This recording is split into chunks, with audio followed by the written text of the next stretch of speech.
Good.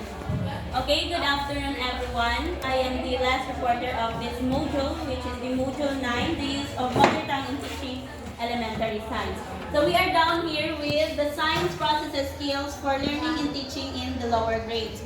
So the process of thinking is also a process of doing. So the more we think, the more we learn something, or the more we do something. So in science, the use of our senses is very important. Di ba, Hana? Hana, di ba, mag-agree ka nga ang science is gagamit ng kanang, ay sa science, ang senses is very important. Yes! Okay, so in science, the use of every senses is very important. So unsa ganitong mga senses na to? We have sense of touch, sense of smell, hearing, and taste of... Oh, yes, so sa gamit sa senses, it is very important sa one of the basic process in learning and teaching in lower grades. So, ang pinaka-importante na gamitan natong senses is ang observation. Kay we can't observe if we don't use our kanang senses, di ba? So, kung unsa na ito pag-observe, kung dili na ito gamitan natong sense sa pagtanaw, unsa na ito pag-observe, kung di na ito gamitan natong sense of hearing. So, later on, I'll discuss it. So, the American Association for the Advancement of Science, or AAAS, has originally introduced the processes of science. So we have 6 processes of science. We have observing, comparing, classifying, measuring, and the use of numbers, which is the inferring of all predicting. So as you can see, nalahi ang inferring of predicting. So sa use siya sa numbers. So later on, i-discuss na kung ano nalahi sila. So, we also have the use of space. So, first we have the hypothesizing. So, hypothesizing, it is a scientific way of saying make a really good educated guess. So, in here, i-integrate na to ang agriculture area. So, for example, ikaw as a farmer, so naghuna-huna na ka nga kung mag-start kag plan o tanom, and then imagine na ka nga, kung daghanon ako organic ang soil, is nindot pud og turok akong tanom. So, ingana ang process sa hypothesizing. Next is controlling of variables. So, it is being able to identify variables that can affect an experimental outcome, keeping most constant while manipulating only the independent variable. So, for example, is realizing through past experiences. For example, di ba, naghuna-huna na ka kung daghan ang imuhang as fertilizer na imo lang sa imong tanom is nindot siya tubo. And then, sa controlling of variables is diha na nimo ma-observe nga kung imuhang tanom ba is nindot og turok. So, for example, dili kanang dry ang imuhang tanom. So, na-realize nimo sa imuhang past experience nga kung dry ang tanom is unsa man kulang og tubig. So, diraan nimo na control ang variables kung unsa imuhang dapat himuon sa imuhang tanom. Next is interpreting data. It is organizing data and drawing conclusion from it. So, kanang sa imuhang tanom is ga-record na kag data from your experiment sa growth sa imuhang tanom. So, gabuhat na kag kanang observation gihapon sa imuhang tanom kung unsa na result ana as your plant grows from day by day. And next is making operational definition. It is stating how to measure a variable in an experiment. So when you are experimenting plants, di ba, kailangan jud nimo siya tan-awon ang iyahang tubo. So by week is i-measure nimo ang imuhang plants kung unsa nakataas ang iyang gitubo each week. And lastly, we have experimenting. It is being able to conduct an experiment, including asking questions, and then bago ka maka-make og experiment is dapat mag-agi sa kaani nga mga process so that maka-conclude na din ka sa imuhang experimentation. And lastly, formulating models. It is creating a mental or physical model of a process or event. So diri ana is i-drawing na dayon ninyo or i-illustrate na dayon ninyo ang result sa inyong experimentation. So that is the use of space in the process of science. Next is the science processes skills for kinder to grade 3. So, di ba natin 6 gagayin na. So, let's start with observe. observing. So pakibasa ra god. Using the different senses to gather information objectively about the object of event. So diri sa observing is diri na nato magamit ato ang senses. In here, ma-answer na to ang question nga, what you see, what you taste, what you feel, what you smell, or what you hear. So, through kanang senses is, you can observe something. So, for example, is mo to, observing based on your senses. Kung gaagad ka sa imuhang senses, kung unsa imong ma-observe, ana nga specific nga butang. So, naay activity diri for kindergarten nga, magamit og observation nila. So, activity 1, pagkilala sa mga duag. So, colors na siya. Identifying colors ang translation ana. So, diri for example, kita teacher mag-conduct taging ani nga activity is first, atong ipaila sa ilaha ang color sa. So, for example, kani ang color chart. So, lagay na klase-klase nga colors. And then, ikaw nga teacher, iuna sa nimo identify kung what specific color or what ay kanang unsay pangalan ana nga colors. And after that, pag mapaila na nimo sa ilaha tanan ang color, kay imo na dayong magtudlo na din kag colors, and then imong ilat imong students nga mo identify na sa pangalan ana nga colors. And then pag kanang mailhan na dayon nila ang colors is moingon na din ka sa ila nga find something nga parihang color sa pula. Pero ikaw mag-introduce ka color through mother tongue. So dili ka mo gamit og English kay first time pa man sa mga student ay sa mga bata nga mag-identify of color. So through their kanang observation is ma-identify na dayon nila ang kanang mga butang sa ilahang palibot nga parihang color sa imong giingon sa imong gipapangita nga object. And next is inferring. So it is making an educated guess about on the observation based on previous observation. So kanian lang kanang ma-observe nila gani based sa ilahang past experiences. So for example, naay bata di ba sa lain nga is naay school bus. So ang bata is permit siya mabiyaan sa school bus kay tungod wala siya ga-observe sa time nga sa consistent time nga moabot ang bus.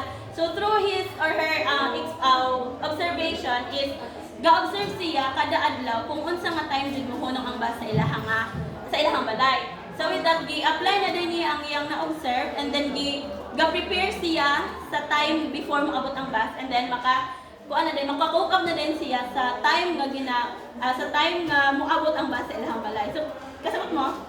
Kanang makuha nila ang ilahang kanang lihok basa kanang sa past nila na-observe nila.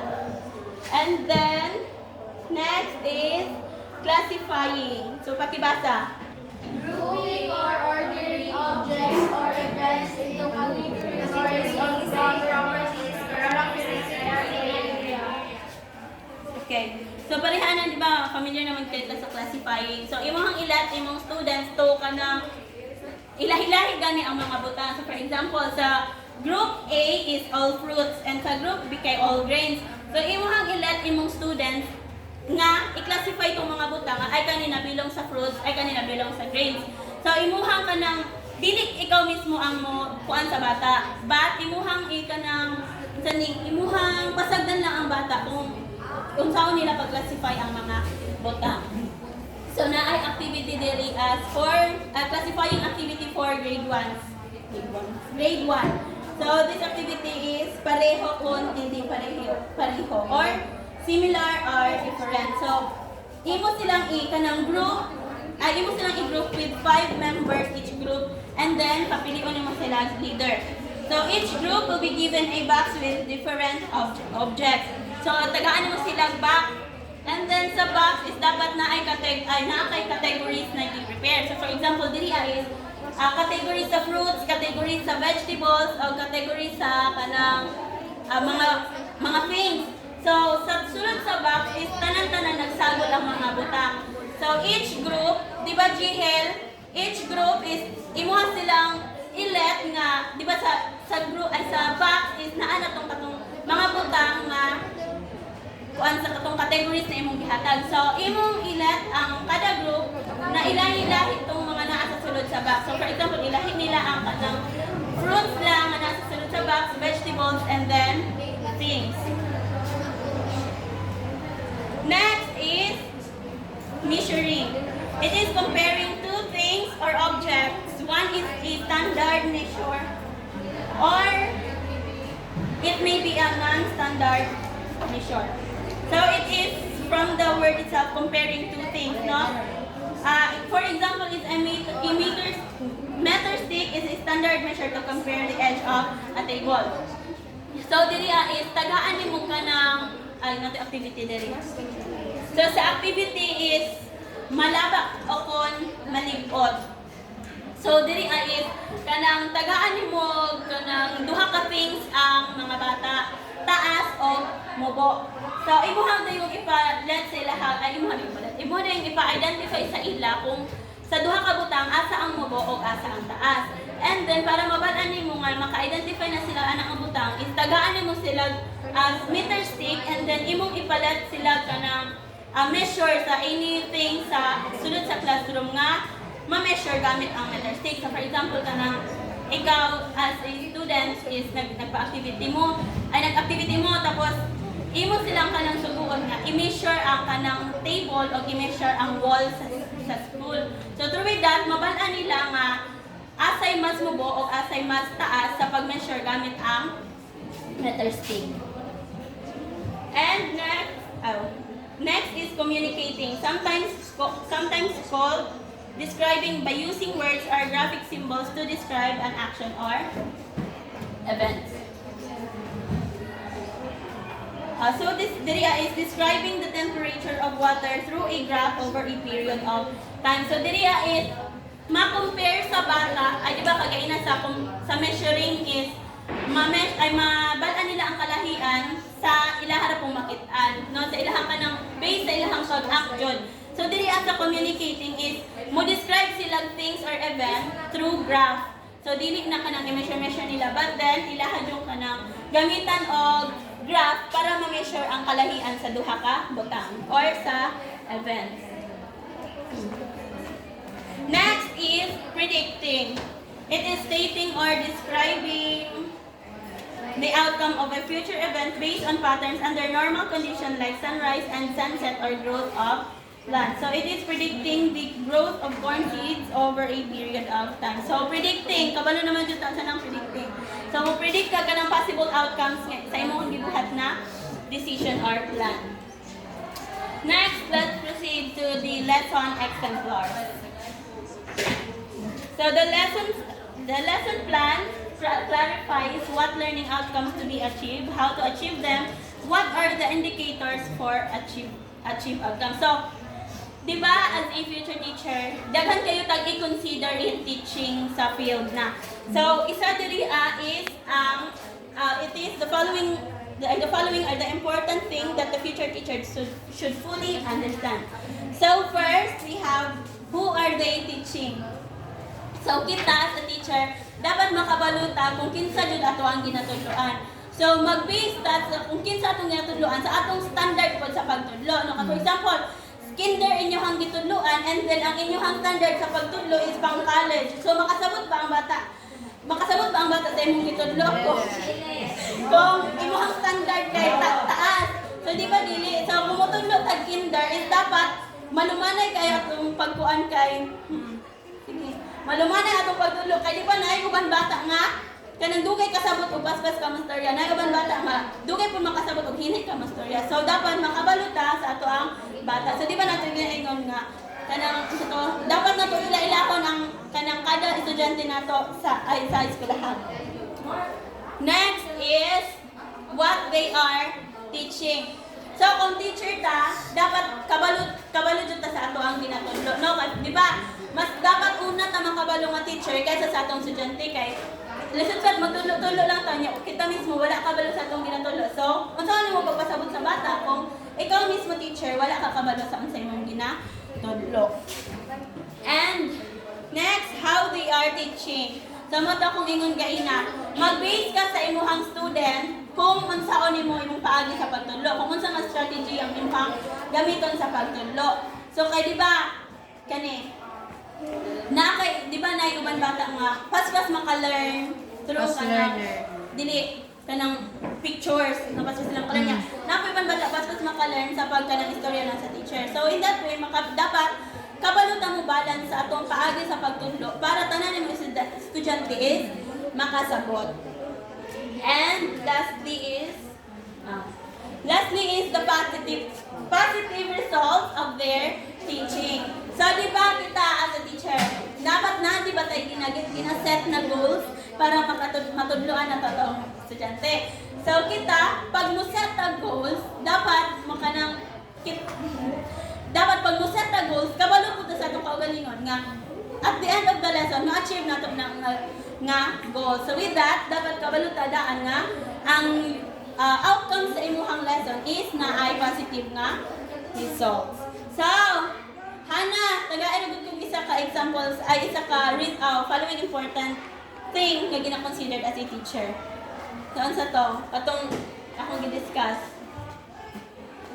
Katong how they are teaching. Ano sa pa? So, they are teaching what they are teaching. O kaning the positive results of their idea of their teaching. Next is a lesson plan. So, sa lesson plan is, di ba, kabalo naman, familiar naman ta sa kanang kaning parts sa lesson plan. So, first we have the intended learning outcome. So, mauni ang unsa objective sa ato ang lesson plan. So, sets the specific objectives to be achieved by the learner. It is expressed in terms of knowledge, attitudes, values, and skills. So, unsa man ni ganay sila? Galing sa knowledge, asa man ni? Sa cognitive. Ang attitudes, attitude and values, affective. And then, ang skills is sa psychomotor. Next is the subject matter. It is the idea or topic, concept to be taught to reach the objective. So diri na to makanang mabalaan kung unsa tong itudlo sa estudyante. Di ba diri sa objective is naa ang topic, strategies, materials, techniques of methods. Next is ang procedure. It is the methods or strategies to carry out the objectives or achieve the intended outcomes. So diri sa procedure is diri na nato makanang ma-apply itong katong strategies na atong busa itudlo sa ay atong kanang paagi sa pagtudlo sa bata. And